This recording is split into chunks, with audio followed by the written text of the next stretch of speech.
एक है। और बात जो बहुत आवश्यक है कि इस बिल के पास होने से 2029 में महिलाओं को यदि 33% का लाभ होने वाला है, तो इसमें विपक्ष के पेट में क्यों दर्द हो रहा है? 2024 में देते हैं, विपक्ष के पेट में दर्द नहीं हो रहा, वो पूछ रहे हैं 2024 में दे देते ना, 2024 में क्यों नहीं दे दिया? 850 करने की क्या जरूरत है? देने में क्या कसर? फिर मैं तो पूछूंगी उनसे कि आप यूपीए के सरकार कार्यकाल में आपने इस बिल को क्यों नहीं पास किया?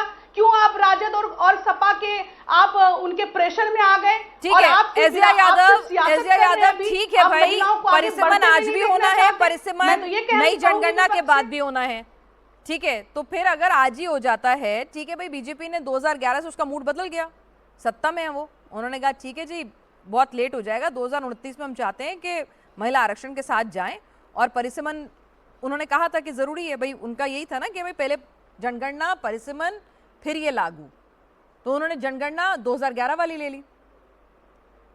दिक्कत क्या है? फायदा तो महिलाओं का ही हो रहा है ना।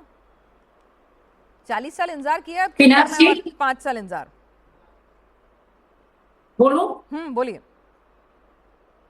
कल जब मैं नरेंद्र मोदी जी के स्पीच को सुन रही थी तो उनका ओपनिंग लाइन था, India is the mother of democracy.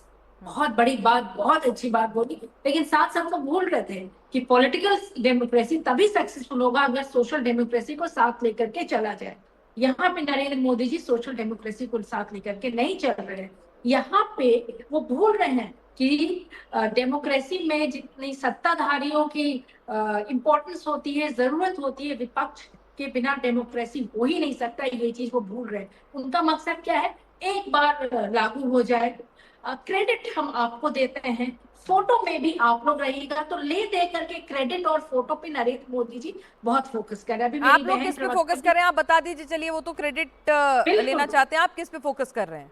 बिल्कुल, मैं महिला हूँ, मैं विपक्ष की हूँ, राजद की हूँ, जहाँ हम सोशल जस्टिस की बात करते हैं।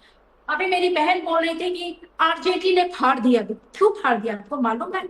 हम लोग quota within quota for OBC हम लोग का डिमांड था, और आज भी हमारा वही है। अगर आप 33% रिजर्वेशन मैम, पहले मैंने कहा ना, पहले जो मिल रहा है वो तो लीजिए। मैं वही आपसे, मैं बतौर महिला ये पूछ रही हूँ आपसे कि पहले जो मिल रहा है वो ले लीजिए, उसके बाद फर्दर लड़ाई करेंगे। क्योंकि पिछले 40 सालों से, सुनिए ना, 40 सालों से मैम, मैं इर्रिस्पेक्टिव ऑफ पार्टी लाइन पूछ रही हूँ आपसे अभी थोड़ी देर के लिए। मतलब महिलाओं को पहले 33 ले लेते हैं, उसके बीच में उसमें किसको कहां और फिट इन करना है वो ले लेंगे पहले, क्योंकि 33 ही 40 साल से नहीं मिल पा रहा है। एजिया यादव जी, पिनाज जी, ये 33 मिलने की बात नहीं, क्या आप नहीं चाहती हैं कि हर समाज की महिला का रिप्रेजेंटेशन हो पार्लियामेंट में? Ma'am, what is better? 0 is better ma'am, that's what I am asking. Social democracy आपको क्या ज्यादा फायदेमंद लगता है, 0 या +1? जब तक आप सोशल एजिया यादव, मैं आपसे ये सिंपल पूछ रही हूँ, what sounds better to you, 0 और +1? रिजर्वेशन का कोई मायने नहीं होगा। और पिनाज जी, हम लोग तो 23 में ही बोल रहे थे, आप कर दीजिए 543 आप लागू कर दीजिए। ये इतनी ऐतिहासिक समय होता है जो पक्ष और विपक्ष एक साथ समर्थन दे करके इस बिल की सब खुश थे कि 33% रिजर्वेशन होने वाला है। अब क्यों नहीं 23 में ही दे दिए? जब बात हुई तब आप लोगों ने ही कहा। मैं अपनी बीजेपी की प्रवक्ता से पूछती हूँ, डिलिमिटेशन होगा, सेंसस होगा, डिलिमिटेशन होगा, मतलब कि जब तक आप नए कॉन्स्टिट्यूएंसी। डॉक्टर प्रीति शेखर, बीजेपी एक एक कदम फूक फूक के रखती है, एक एक काम 100 बार सोच के करती है। राजनीति के चाणक्य उस पार्टी में मौजूद हैं। कहा जाता है पार्टी जो है उसका काडर, उसका चुनाव मैनेजमेंट, उसकी रणनीति की दाद पूरी दुनिया देखती है।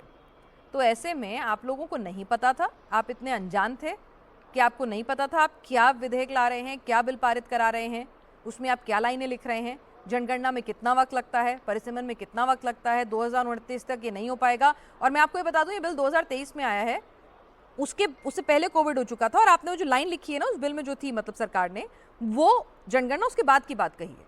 ये सब लिखा हुआ आपका था, स्टैंडर्ड आपने सेट किया था, रूल्स आपने सेट किए थे, अब उससे यूटर्न भी आप ही लोग ले रहे हैं। यही इसी बात को मैं क्लियर करती हूँ, उसके बाद ही होना था ना उस जनगणना के आधार पर, लेकिन वो जनगणना नहीं हो पाया। तो उसके पहले जो 2011 में जनगणना हुई थी उसके आधार पर ये मसौदा उस जनगणना को कराने में सरकार किसकी थी? जितनी फुर्ती से एसआईआर हो रहा है उतनी फुर्ती से हो जाना था। महामारी ने 2023 में मैडम, 2023 में ये नारी शक्ति वंदन बिल कब आया है? 2023 में, उससे पहले समय है, उसी में वो होता है। एक मिनट फिर से शुरू करते हैं। मैं प्रीति जी 2023 में आया ये बिल। प्रवक्ता का एक जवाब देना चाहूंगी, अगर आप थोड़ा 30 सेकंड्स देंगी तो। वो कह रही थी कोटा विद इन कोटा की बात कर रही थी।